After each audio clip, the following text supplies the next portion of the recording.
Corrections to Dr. McNamara's testimony in children anatomy based, if no harm.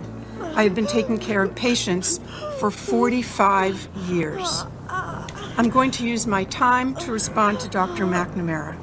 First, I'm struck by her use of the phrase, sex assigned at birth.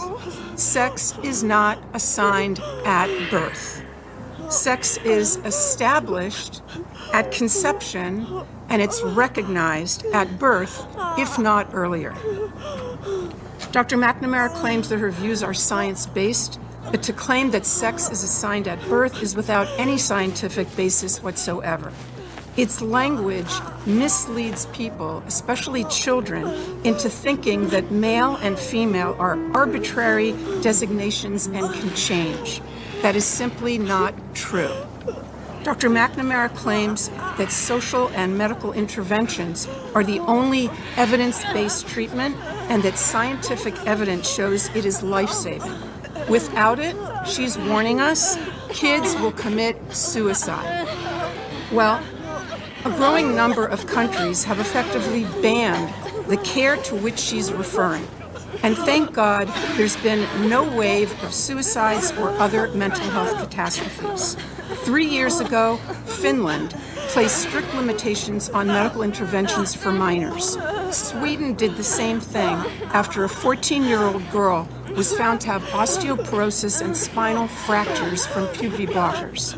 An investigation concluded, quote, the risks of anti-puberty and hormone treatment for those under 18 currently outweigh the possible benefits. The UK conducted a review and called the evidence very low.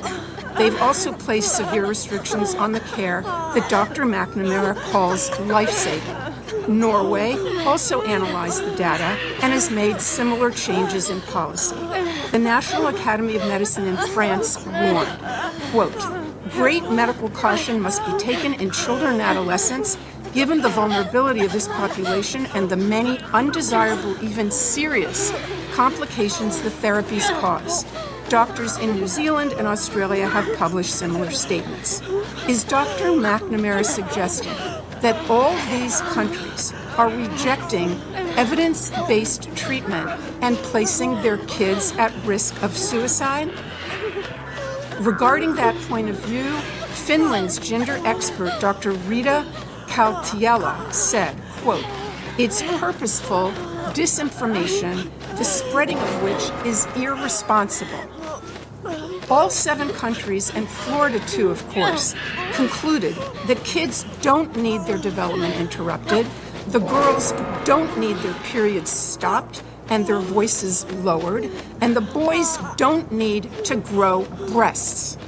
What they need is psychotherapy. I have other objections to Dr. McNamara's testimony. She insists that her position, only hers, represents standard medical care.